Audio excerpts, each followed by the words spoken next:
Olá, pessoal, tudo bem? Tudo bem?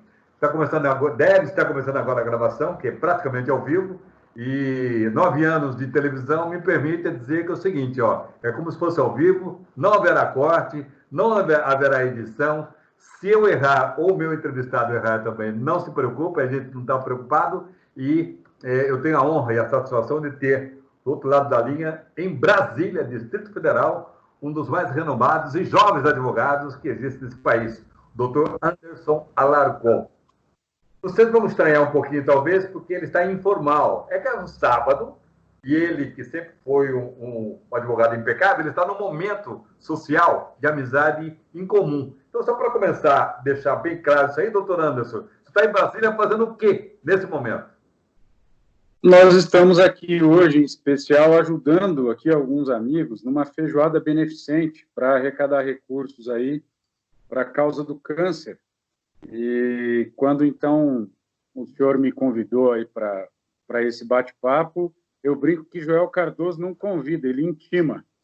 Eu pedi licença aqui para os meus amigos para já de pronto te atender e te agradeço a oportunidade, me desculpando aqui, né, por estar hoje aqui sem o terno e a gravata, mas é que não caberia muito bem num sábado ajudando a fazer uma feijoada aí beneficente vir de terno e gravata. Né?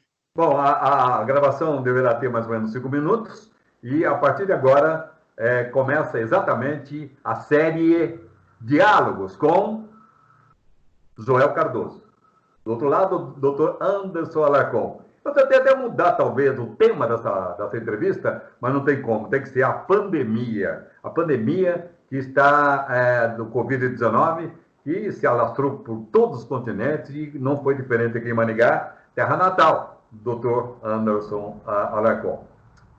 O Dr. Anderson Alarcon foi meu convidado pelo seguinte, ele foi um personagem muito importante, juridicamente falando, numa das ações que aconteceram aqui em Maringá.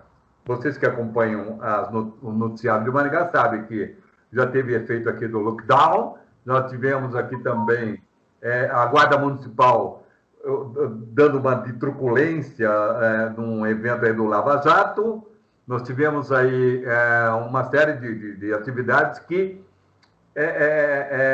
digamos, deixou a população um tanto quanto desconfortável. Mas, de quem terá a culpa? Por isso que o doutor Anderson Alarcon, que esteve presente naquele episódio, para você não mudar de canal, hein, não mudar de internet, do Bodega, tá? Ele é um personagem interessante. Então, doutor, a primeira pergunta é o seguinte, o Brasil é um país campeão de leis diferentes, né? Dificilmente advogado como o senhor e todos os demais da sua classe vão explicar imediatamente para o cidadão comum como eu por que vão fechar, por exemplo, o meu bar ou a minha barbearia. Por que acontece? É normal isso? O senhor como advogado atuante nesse país, doutor Anderson? Veja só, Joel, a sua pergunta, na verdade, ela vai no X da questão, aí, no ponto nevrálgico da situação.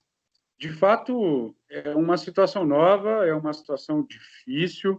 Eu não queria estar na pele dos gestores, que, aliás, em sua maioria são nossos clientes aqui na advocacia, a gente advoga, milita aí na causa pública, do gestor público, que é muitas vezes muito mal compreendido nesse país, então é difícil. A gente entende que estar na liderança de uma municipalidade buscando soluções para a população em momentos excepcionais como esse, não é a atividade das mais fáceis, ao contrário, é complexo. Por outro lado, complexo também é para o cidadão. Veja, como você muito bem disse, o Brasil já é conhecidamente um dos países aí que mais tem quantitativamente leis variadas, e até para nós que somos operadores do direito, já não é fácil conhecê-las. Imagina para o cidadão comum. E tente imaginar tudo isso em momentos de pandemia e de excepcionalidade. em que a administração pública precisa lançar mão, às vezes, no mesmo dia, de 1, 2 ou 3 decretos, portarias, normativas diferentes. Então, imagina para o cidadão, em momentos como esse, o que é lidar com esse cenário todo. Daí porque nós defendemos que o município, o poder público, o Estado, a federação, precisa adotar um protocolo, um modus operandi, ou seja, um modo de operação baseado num tripé elementar, que seria, primeiro, educar, orientar. Uma vez educado e orientado, se não corresponder àquilo que se espera, segundo, advertir. Uma vez advertido, se ainda assim reiterar a conduta, terceiro, só então punir. Porque me parece que o Estado está para a sociedade, para servir o cidadão, e não o contrário. Daí porque está todo mundo nesse mar de incertezas, tentando sobreviver, tentando acertar, tentando entender o que é que está acontecendo. E nesse cenário, o cidadão precisa ser tratado não como inimigo, mas sim alguém que também precisa ser orientado e tutelado. Nós não concordamos com medidas que, eventualmente, não sigam esse protocolo e, muito menos, com medidas que venham carregadas de alguma forma espetacularizada, criando espetáculos a partir de tudo aquilo, sendo divulgado, capilarizado aí pela mídia, pelas redes sociais, e muitas vezes produzindo a incitação indevida dos cidadãos contra empresários, contra outros cidadãos trabalhadores que estão procurando acertar e que acabam sendo indevidamente achincalhados. Nesse caso em especial foi tão grave, sim. Apenas para concluir, nesse caso em especial foi tão grave, porque nós tivemos, inclusive, aí pessoas com correspondência na mídia, influencers, produzindo incitação a achincalhamento e chegando ao cúmulo de desejar que aqueles cidadãos que frequentavam ou que administravam o estabelecimento pudessem contrair a doença, passá-la aos seus pais, aos seus filhos, aos seus parentes, e chegou ele ainda a verbalizar e a dizer o seguinte: eu quero que todo mundo morra para vocês verem se aprendem. Por isso é muito grave, isso ultrapassa qualquer limite, qualquer liberdade de expressão para passar a se comportar como um dano, como um ilícito, não só na esfera civil, e aí concluo, mas também criminal, Joel Cardoso. Pois é, doutor. Eu acompanhei como jornalista, né, esse episódio, no caso exclusivo aqui, especial do Bodega, e como eu convivo também com uma advogada, eu aprendi uma palavra que eu gostaria que você explicasse melhor, que é o vacatio legis, o tempo de vacância, o tempo para a aplicação da lei. Não dá tempo às vezes, doutor. Às vezes eu estou no meu carro sem máscara e eu vou saber há quanto tempo será que existe uma nova lei que vão me multar porque eu estou sem máscara dentro do carro. O que seria esse vacatio legis que vocês, advogados, falam, doutor? Muito bom. Não à toa que você é um dos principais jornalistas do país. Mais outro ponto essencial aí que você nos lembra. O que significa vacatio legis?